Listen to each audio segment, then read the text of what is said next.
Everyone wants change, but no one wants to change. Everyone wants the outcome of a change process, but no one wants to go through the process to get that outcome. Personal transformation is very painful, very difficult, and it's a lonely journey. And it's a very difficult thing to sell it just using words like this to someone who had no experience of what's beyond it. So what's beyond this process that looks simply painful with no immediate rewards, right? I try to explain that in this clip. I try to give you a feel or a sense of what's beyond it and how to reach that destination without seeing everything as a painful process. First of all, I would like to mention that your personal transformation never ends. This is really a never-ending process. It started when you were born, and maybe it will end when you'll die. We don't know exactly what will happen after you'll die, but for sure, since you've been in the womb, right, until you die, you will transform. Now the question is, for most animals, for most species, this is a process that is beyond their control, and to a point is beyond our control as well, right, as human beings. But given that we can end up in different places as human beings at the end of our days in terms of the experience that we have in our life and how those experiences build us up as people, we have a lot of control. We get to take decisions. We get to make choices every single day, thousands of them. The problem is, of course, that we are not in control of them, and we don't assume ownership of our choices or decisions. We judge the implications of our decisions when they feel bad as not desirable. We start to find blame in the outside for the outcome of our decisions in the end. And this is like a very bad way to go through life, I think. It's a huge waste of energy, because this whole energy could be rather used in seeing why did you get the outcome that you get, first of all. And if you cannot find a reasonable explanation for that, then do something else in the future. But we all know, and we are all victims of the same, of engaging in the same kind of behavior, which ultimately leads to unproductive results to us. And yet we do nothing to change it. We continue to complain endlessly about a certain situation that we are finding ourselves in, which is simply the result of our continuation of the same behavior and the same decisions and the same thinking patterns. And most of us, all of us, I would say, we are all intelligent enough to realize that this is absurd, that we are doing the same things over and over and over again. They lead all over again, with predictability to the same kind of results, and we still do it. Why is that? Well, it seems that it's not very easy to be truthful to yourself and actually look for good answers to good questions, right? And it's much easier to fool ourselves into believing that we have a reason why this continues to happen all over again. And again, here we can talk about simple examples, right? Like sleeping 3 hours a night instead of, at least 7. You basically delay the pain from your today self, right? Or your day self, like who is living in the day, for who is living, tomorrow, basically. So if you don't sleep the whole day and the whole night, and you sleep only 3 hours, then you wake up the next day and you feel like crap. but you continue to do it, right? Instead of actually addressing the fact that you are not sleeping, you are continuing to find interesting ways to explain yourself why is it that you're feeling bad, where the answer is very intuitive. So I think the biggest problem here is also our biggest advantage. And it has to do with our mind's ability to craft creative narratives to justify and explain things that happen in our lives. The mind is a powerful tool in this situation because whatever happens to us, we always find an explanation. And we do it intuitively, or instinctively rather, simply because not knowing why something happens is very taxing for our brain, right? It doesn't help us in terms of predicting the future. It doesn't give us some sort of familiarity in this, never-ending advancement into the unknown, which is called life. So framing things or giving or finding explanations to why things happen in the way that they happen, I think we can all do it. The problem is, I think that most of us do it in a way that is not productive and doesn't take us towards a purposeful goal, towards a meaningful destination for ourselves. When something bad happens, the explanation we often have or we often seek is one which will alleviate the tension and the pressure off of us, right? And we find this explanation by asking questions which absolve us of responsibility typically. So why did they do that to me? Why is this happening to me? So it's me, right, and the world who is doing something to me. And the question that I'm asking is very important here. Typically, these kind of questions are not reflective, are reactive, are questions meant to protect me against similar disruptions in the future, to make sense of the past, yes, and the event, but not in a constructive, productive way where I can actually learn something from it, but rather to find ways in which I can avoid it in the future. There is maybe a fine nuance here, but it's essential. So the process of blaming or finding a reason why the world wronged me or why this happens to me is not for the purpose of me learning something and doing something different next time to avoid the situation, right? Like actually learning a lesson out of it. But it has the purpose of alleviating the pressure that I feel now in order, to find a way to avoid it in the future. So it's an avoidance-based, like, instinct in the end. So when this happens, what kind of answers do we find? Well, like very mathematical in a way, the kind of answers that we find are, really in line with the kind of questions that we ask. So when you ask yourself, why are they doing this to me? Your mind will comply with that question and it will go hunt for an answer. So your mind will start generating thoughts that are in favor of finding an explanation for that question.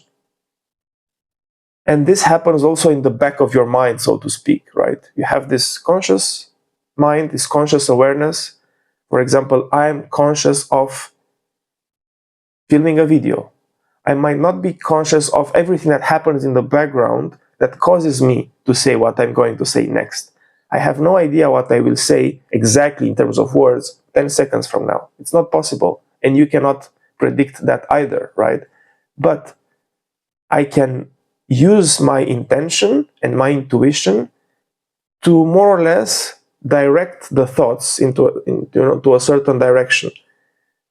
And this is a similar process that happens when you are asking questions for yourself. Why did they do that to me? What kind of answer do you think you will find to that question? Let's think about it.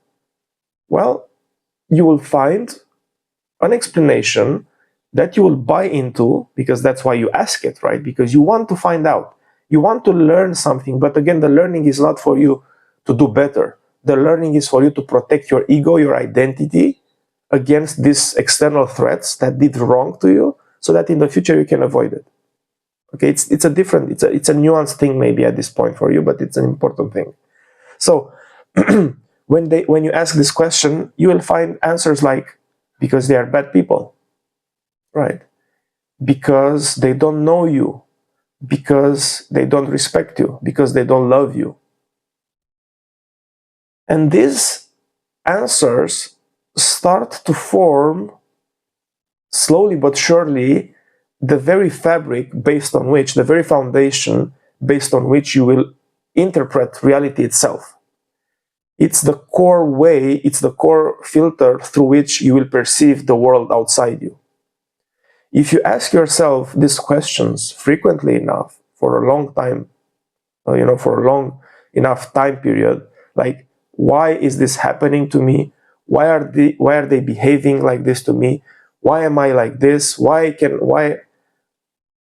You will find answers to confirm or to justify why is this happening to you, right? So going back to Einstein, that I think I quoted every single time in my last videos after I found his quote, like, the most important decision we have to make in our life is whether we believe we live in a friendly or a hostile universe. So if you ask yourself these questions in a reactive way, in an instinctive way, without reflecting on the need behind the question, you will always get answers that will confirm your place and your state of a victim, right? Of a victim, of a person who lives in a hostile universe, right? You will start to believe that you live in a hostile universe because look around you, everyone wants to do you bad, right? Everyone wrongs you. They are behaving in a wrong way with you. They don't appreciate you. They don't respect you. They, whoever, right? Everyone. So you see that by asking these non-productive questions, you are progressively narrowing down the kind of insights and signals you get from the world. So believing is seeing, not the other way around. You start to believe into the narrative that becomes more and more familiar in your mind, that people are there to hurt you and that no one can be trusted. And the problem with that is that with time, by asking this kind of questions, your brain, right? There is a region in the brain called the reticular activating system. So it's basically your antenna, if you want, that you fine-tune subconsciously on signals that confirm your perception of reality. So if you live your whole life believing or buying into the narrative of your mind that comes informing you or telling you or convincing you that people are bad and they are all trying to hurt you, then at some point it becomes your truth. It becomes your reality. This is how you see life. And you have good reasons to see it like that. Because this is what your brain looks for proof selectively that people are bad and that you are a victim and that people are doing bad things to you. And you are right, because you will find endless ways of confirming that to yourself. And you already know it. So, congratulations. Now you live in a hostile universe. Okay. Good. It's a good starting point. The first step in transformation, in your own transformation, is awareness. I lived in a hostile universe for 30 years. And it took the passing of one of the closest people to me, my own mother, to realize that I live in a friendly universe. Don't you find that at least paradoxical and intriguing?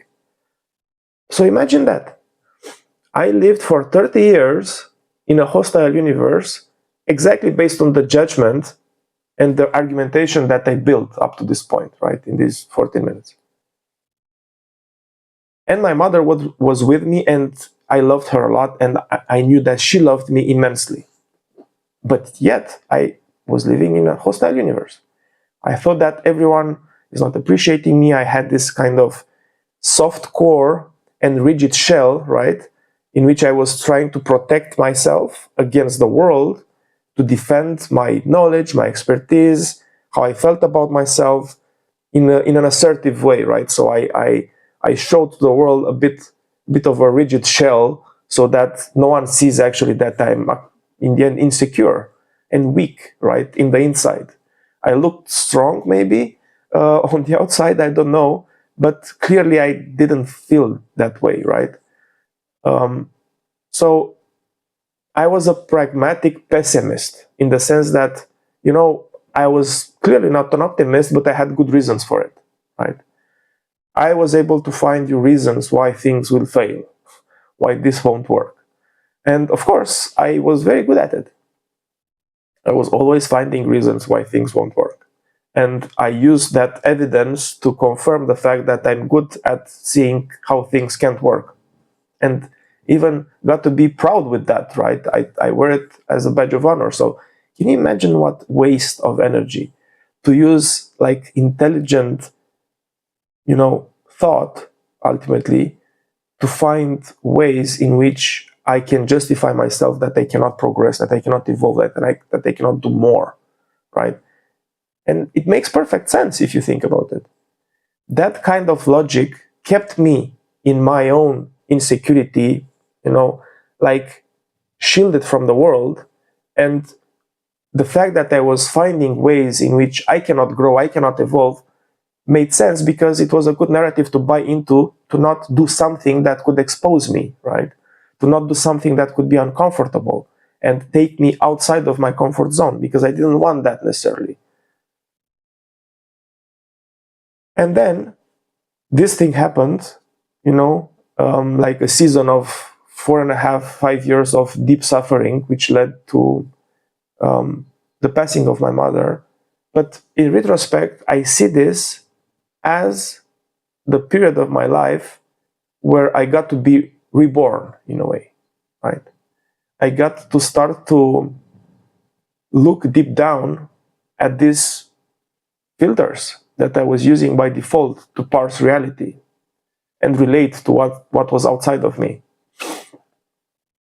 And I'm grateful for this opportunity because I was so stubborn in how I viewed things that I'm pretty sure I had to go through this kind of a traumatic event in order to shake the whole foundation, right? And investigate the very things that I took for granted, which now I know that are ultimately driving everyone, right? All of us. Those foundational beliefs that we never dare to investigate because they are who we are, right? They are our core identity. But because I know what it means to transform from going through a pragmatic pessimist to a forward-looking, positive, optimist, however you want to call me, flower power even, I prefer to be like overly optimistic than a pragmatic pessimist, okay? Because I'm now looking at the future. And I'm only looking at the past to get lessons from it that can serve me in my process of becoming whoever I feel I can become, right? Guided by my intuition, guided by North Star, by my intention to do good. I don't care about how people would call me, right? What I care about is how I feel while I'm enjoying this journey, which is, of course, sometimes challenging, sometimes heavy, difficult. I don't really know what I'm doing all the time, but it doesn't matter. It's amazing. um, so, again, don't you find it paradoxical that it took such a disruptive event, which, objectively speaking, looking at it, I mean, a guy lost his mother, how bad it can be, right? It's very bad. It's bad, right? But again, the way I integrated this thing in my life was in the most positive way that you can imagine. Because from believing deeply that I lived, okay, unconsciously for sure, but I was clearly believing that I live in a hostile universe, right? People want to get something from me. I had to defend myself. I had to be careful. I had to whatever, right? Now, I genuinely believe that I live in a friendly universe. And what's different? this transformation took me from that place in this positive place, despite going through a heavy transformation process. Isn't that intriguing? Shouldn't have this event make me even believe more in the fact that the universe is hostile, and that this shouldn't have happened to me, and that I'm a victim of circumstances and so on? Why didn't I go that route?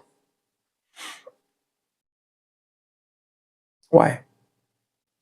Well, because I was forced by the external. This is how I reason with it. Okay, I will explain you my own transformation process very briefly.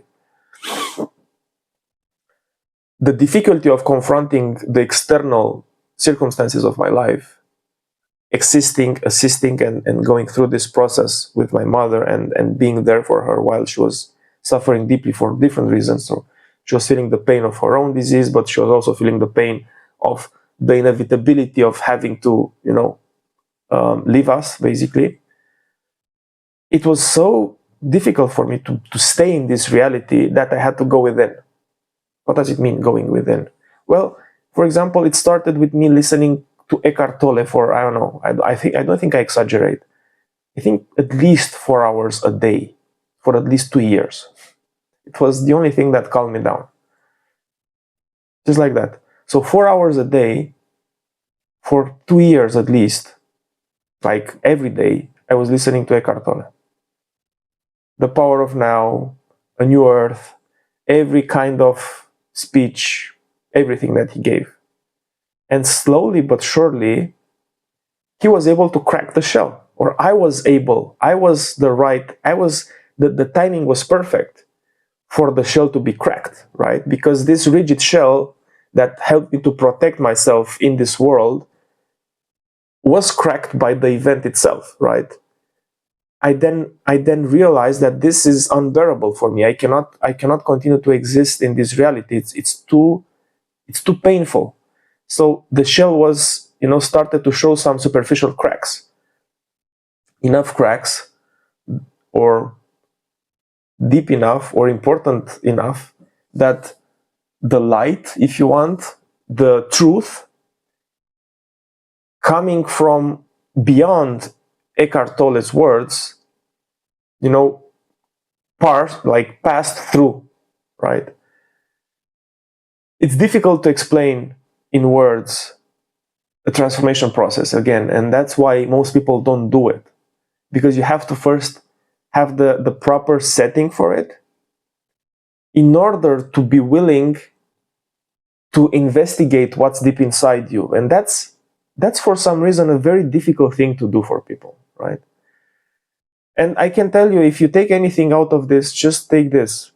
If you ever see a very assured, confident, cocky person, right? Like they look like they have everything perfectly aligned. They look very presentable.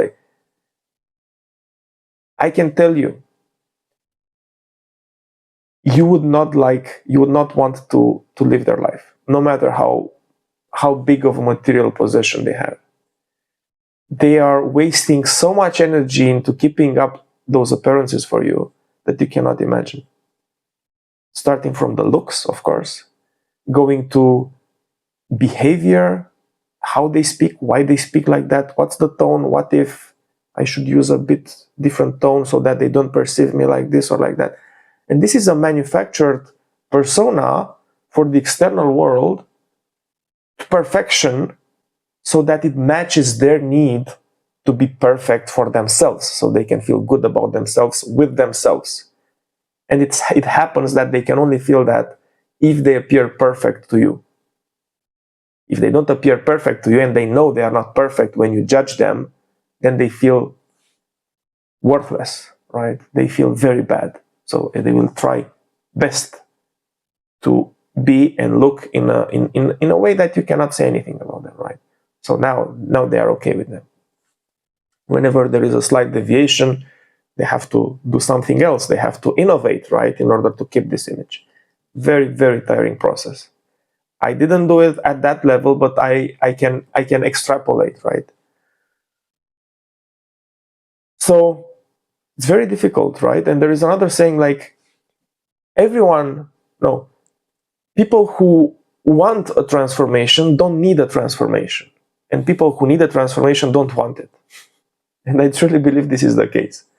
People who want a transformation, they know what a transformation means. They know how painful it is. Okay? And basically they don't need it because they've already gone through the process of transformation enough that they know the positive outcome, the positive byproduct of their suffering along the way, and they bought already into the promise. Right? And they don't need a transformation anymore because even the seed that they planted at the beginning of their journey, because they are on a journey. If they want a transformation, it means they are on a journey. They felt the intangible value and how priceless what they grow into is, that they feel they need someone else to help them with their transformation, but they will get there anyway, right, alone. On the contrary, people who need a transformation in the sense that they are completely lost in their heads and they didn't access this inner realm that I'm referring to, right, that Eckhart Tolle is talking about, and you can talk about it for thousands of hours and you cannot still grasp it totally, but if you can access it directly, then you can resonate with the words. Those people, they need it. They need a transformation. They need some sort of an event. They need some sort of circumstance, some sort of planets or stars to be aligned, and some person to come in their life at the very certain moment to maybe send some sort of a light through maybe a certain crack that they might start to develop inside. But the timing has to be perfect, right? So the seed of transformation is planted in them. So now they start to seek guidance, right? But they don't want it, right? So people who need it don't want it because they know how painful it is and they don't want to go that route. So the shell is not cracked, it's still very rigid, right? So they don't want that. It would be too disruptive for them, and they simply say, okay, I don't want this. And Eckhart Tolle also says something very nice, I think, in the beginning of one of his books, I think it's Power of Now or The New Earth, and he says, this book can do many things for you, different things for you, but it can also be like this kind of seed of transformation, right, that I'm talking about. Or it can help you deepen your own transformation, where he's referring to it as the evolution of your consciousness. And he's talking in The New Earth. It's a beautiful introduction. He's talking about the evolution of the planetary consciousness as equivalent to the initial appearance of like the epidemic of flowering, right? A lot of flowers must have appeared at some point on the earth when reached a certain critical threshold, right? So initially there was like a barren earth, not a lot of vegetation, and at some point from time to time a few flowers here and there, right? And then where a critical threshold was reached, when maybe enough oxygen and the conditions were right, then like the whole earth was covered in flowers. And this is how he refers to this flowering of planetary consciousness, and it's a beautiful metaphor. And he says also, like, look, if you are not ready for this flowering, these words will be painful to listen to. You cannot read this book. This is not for you. So you will return to it when you are ready, right? And it's so true. If someone would have asked me to read A New Earth 10 years ago when I was 27, I'd have said, what is this crap? I cannot read this flower power, soft, metaphysical, spiritual thing. What is this crap, right?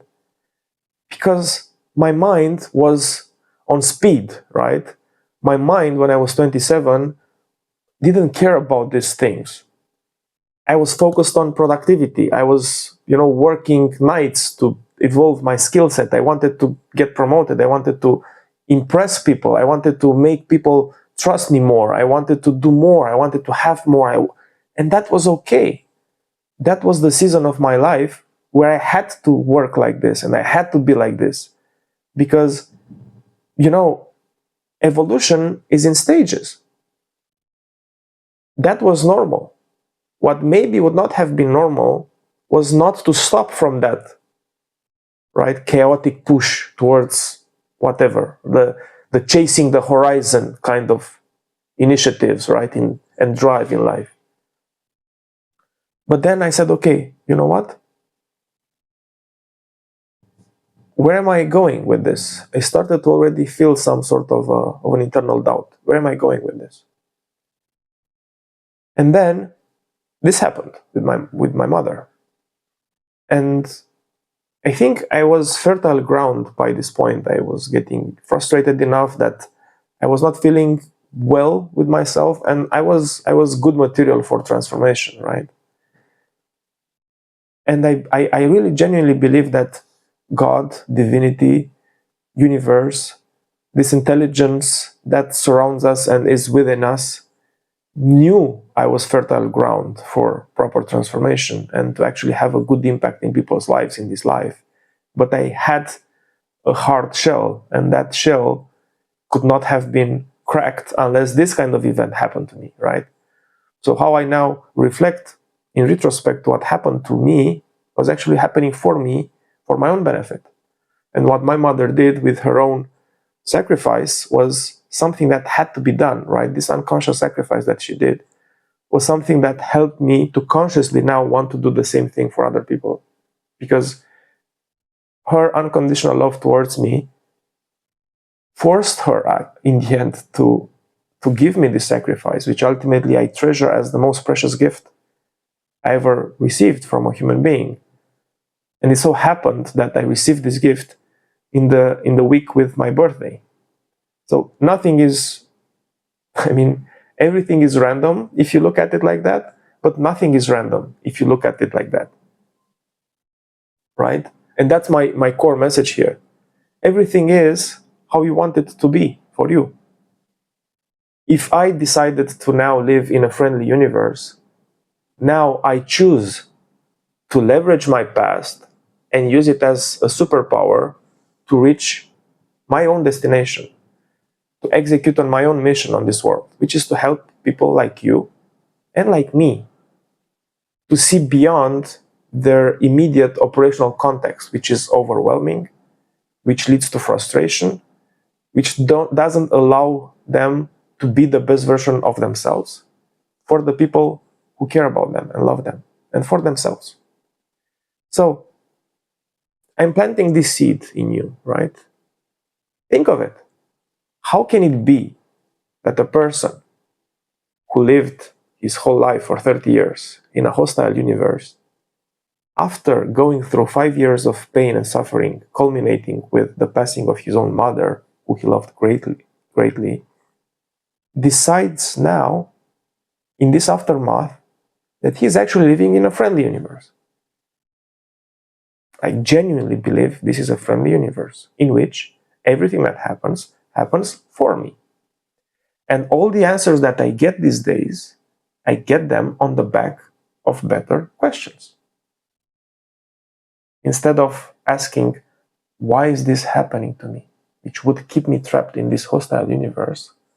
I will ask, how can I uniquely leverage this opportunity to learn something unique that I must learn at this point in my evolution so I can reach my destination? Can you see how asking better questions gives you the actual fuel for your own transformation? And asking better questions is not just a matter of asking the question as such. And that's a thing in itself that is worth developing in a different clip. I think we can do it next. Asking a question, it's not the most important thing.